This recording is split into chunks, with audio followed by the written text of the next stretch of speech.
Chromosomes. Little strands of nucleic acids and proteins are the fundamental genetic instructions that tell us who we are at birth.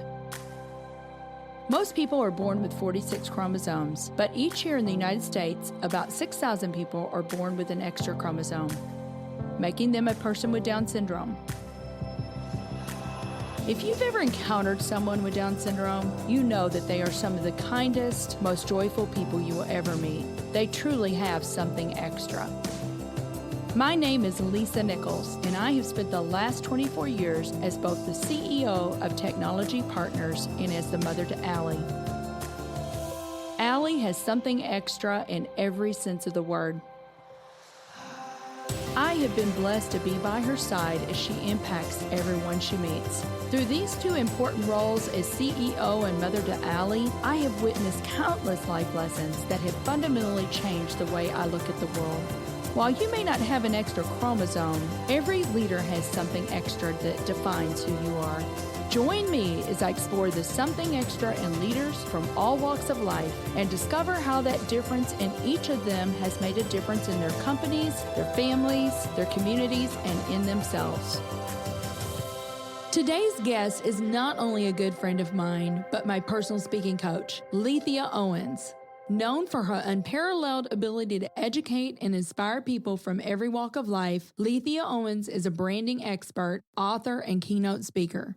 She has written over 10 books, including Leading the Way to Success, Yes, You Can, and Your Brand Influence, The Art and Science of Building an Influential Personal Brand. Welcome to my dear friend, Lethia Owens. Lethia, I'm so excited to have you here with me today and just chatting about different things and about something extra. And Lethia and I have known each other for a few years now, and she's become a dear friend in addition to my coach and mentor and project manager, all of the above. But Lethia, let's talk a little bit I know a little bit about your story. Yes. And I believe that telling a little bit about your story and what you believe the something extra was that got you through that period of time, I think is going to be very encouraging to other people. You know, my big thing is where you start is not where you have to end up. And you certainly proved that through some of the things that you went through when you were younger. Can you talk to us? Yes. Well, Lisa, first, I just want to thank you for the opportunity to come on your show and share my story and my message with your listening audience. I am honored to have this privilege. So I just want to start off by sharing a little bit about who I am because, you know, people often look at us and they don't understand the journey that we've traveled in order to get where we are. You see, at 15, Lisa, I dropped out of high school. And became a teen mom. I had teachers, I had people in my community, and even people in my family speak words over my life that essentially communicated that it was over. Right? People look at where we are and what we've experienced and some of the missteps that we make in life, and they make judgments about what is possible for us. But I'm excited to share that even though, yes, I did drop out of high school at the age of 15, I did later go on to go back to school and became a straight A student because when I looked into my daughter's eyes, I realized, Lisa, she didn't ask to be here. And now it was my responsibility to create a life for her that was better than the life that I had, right? And so what's really interesting is my parents wanted me to go into the military. I wanted to become a cosmetologist. I remember that. But my boyfriend at the time, right, he was a cool guy. He said I should go to college. Now, first of all, Lisa, I was like, I don't know if I really should date him. Like, he's old. Like, I'm in high school and he has benefits. He has a job with benefits, right? He was a firefighter, but he was so much more mature and just an amazing guy. And he really challenged me to study for the SAT. And every time I would say, would you take me, to the mall? He would say, sure, after you study for the SAT. And he actually had me to create a cassette tape that had all of the Greek and Latin root words, suffixes, and prefixes. So while my friends were on the school bus jamming to John Cougar Mellencamp and New Edition, I'm listening to a cassette tape that, is playing sub means under. Re means to do again. Right. And when it came time to take the SAT, my parents couldn't afford to pay for it. I mean, my parents told me they were trying to buy toilet tissue. They didn't have money for an SAT. So my boyfriend paid for it. And when I circled the schools that I wanted to send my scores to, I just randomly picked 6 schools, like Harvard, Yale, Columbia, Vanderbilt, and Albany State, which was in my hometown. And 6 weeks later, I got called to the office. Now, what most people didn't know, Lisa, is that I had a lucrative side hustle selling blow pop lollipops out of my locker. And that was how I provided for my daughter. So when I got called to the office, my heart skipped a beat. And I'm thinking, who snitched on me? And when I get to the office, there's a man in the office with my principal, and I'm thinking, oh my goodness, they've called the school board over some blow pops? Like, really? And before I could even properly introduce myself, this man started shaking a piece of paper, and he said, Lethia, I have a near perfect SAT score, but no college application. Like, what's the deal? Relieved that it wasn't about the blow pops. It wasn't about the blow pops. Deep breath, and I said, oh, that's simple.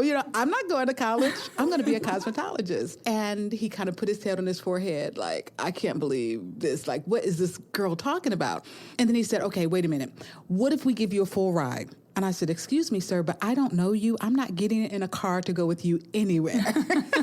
Now, by this time, he's looking extremely frustrated, right? And then he says to me, Lethia, no, what if we give you a full scholarship to attend college? My eyes grew big. And I said, yes, I can do that. And Lisa, the reality of it is, God had his hand of protection over me all along, even in my missteps, even when I didn't know it, even bringing me a boyfriend who saw something in me that was more than I saw in myself. Right. And I'm no dumb chick. I married that handsome hunk of chocolate. And Andre and I have been married now for over 26 years and together for over 31 years. And, it's important that when we meet people who may not be in the best position in their life at the moment, or who may be going through something really difficult for them, it's important for us to never discount what God can do, because each of us have something extra in us.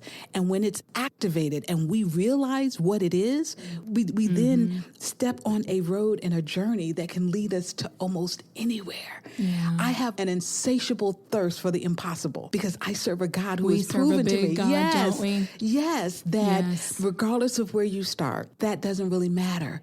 It's where you finish, right? Look at Esther, right? Yes. In the Bible, right? Oh, my goodness. There's so many countless stories in the Bible of people who had a not so great start in life, but who went on to do amazing works for the Right. Lord. And so I work every day to be counted among those individuals whose life is a light that points back to Christ. Yeah, God had definitely had his hand on you. Yeah. Just with bringing Andre into your life and him encouraging you. I think that is so funny. So everybody else is listening and jamming to their music and you're studying Latin. But I bet you aced that vocabulary piece. Yes, yes. On It the helps so much. SAT.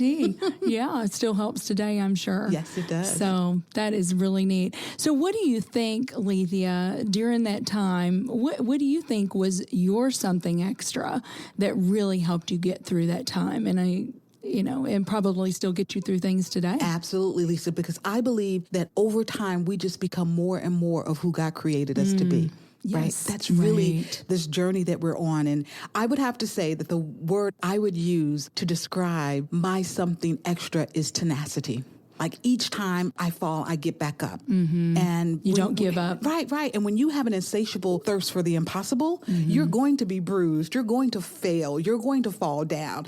And I've just learned to fail faster so that I Right. can get to that next level of success that I desire in my heart. Absolutely. And that reminds me of something you told me a long time ago about getting to the next level. It doesn't even matter where you are. There is a next level that every person can get to. Yes, there's always a next level. God says that his desire is for us to go from glory to glory. And so that means that he's constantly making great things even greater. And so we live our lives in such a way that that's reflected in how we deal with people and how we conduct business and how we love others, then I think we become an awesome reflection of What he meant for us absolutely. to be. He created. Yeah, and from the you're beginning. that, Lisa. Like when I met you, it was so interesting because of who I was, the light that was shining through me, people kept saying, you need to meet Lisa Nichols. You need to meet Lisa Nichols. And this happened for like 2 weeks. And I believe that we have the ability to be intentional about creating serendipity in our lives. I call it intentional serendipity. And I like that. Because of the intention that I set, right, all of a sudden people over 2 weeks, people kept saying, you need to meet Lisa Nichols. And guess what happened? At the end of that, on a Friday, I'll never forget it, I get a phone call and it goes like this. Hi, this is Jenny Hill. I'm the assistant for Lisa Nichols.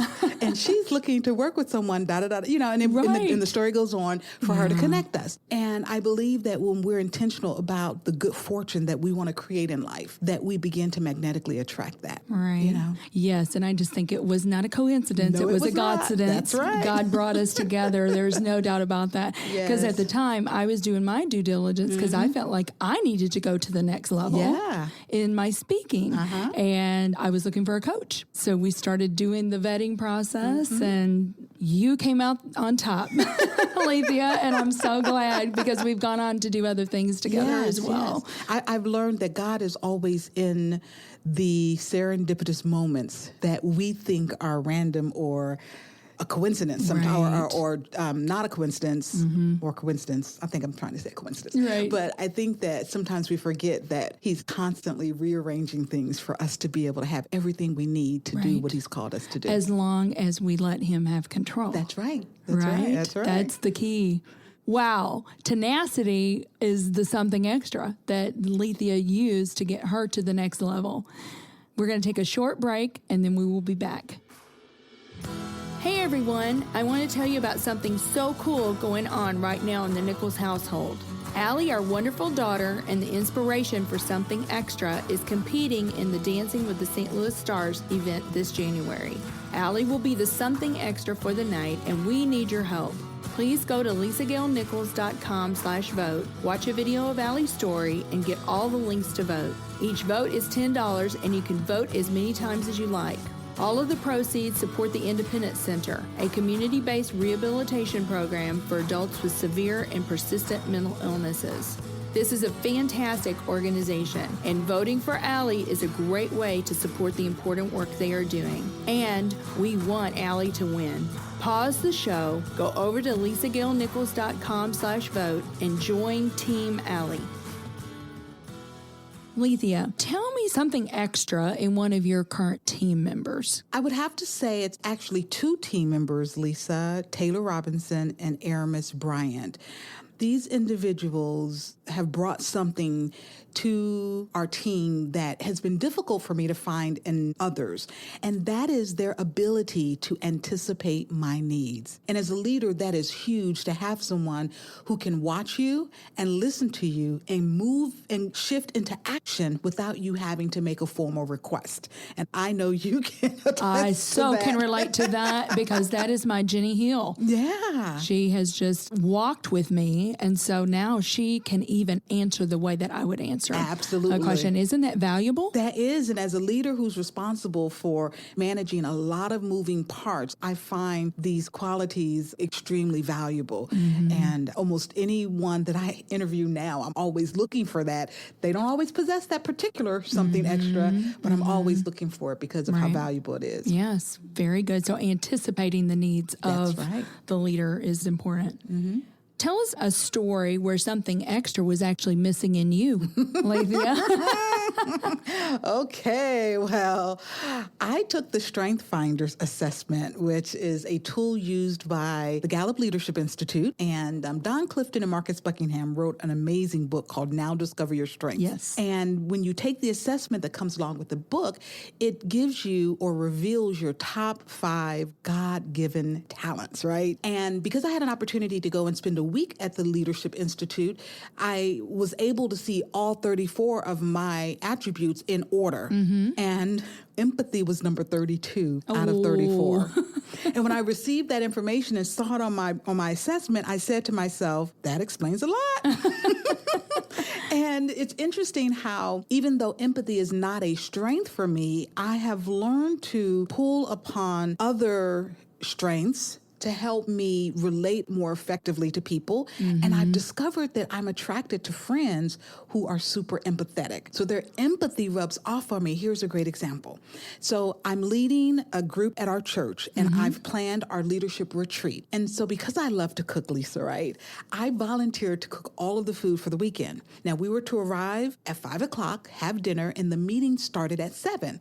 So I cooked a great meal, and at 6:30, I'm telling everybody, hey, if you want more food, you better come get it because I'm cleaning up the kitchen so we could start on time. And then one of my friends comes over to me and she says, but Melissa and John aren't here yet. And I replied, well, Melissa and John knew what time dinner was.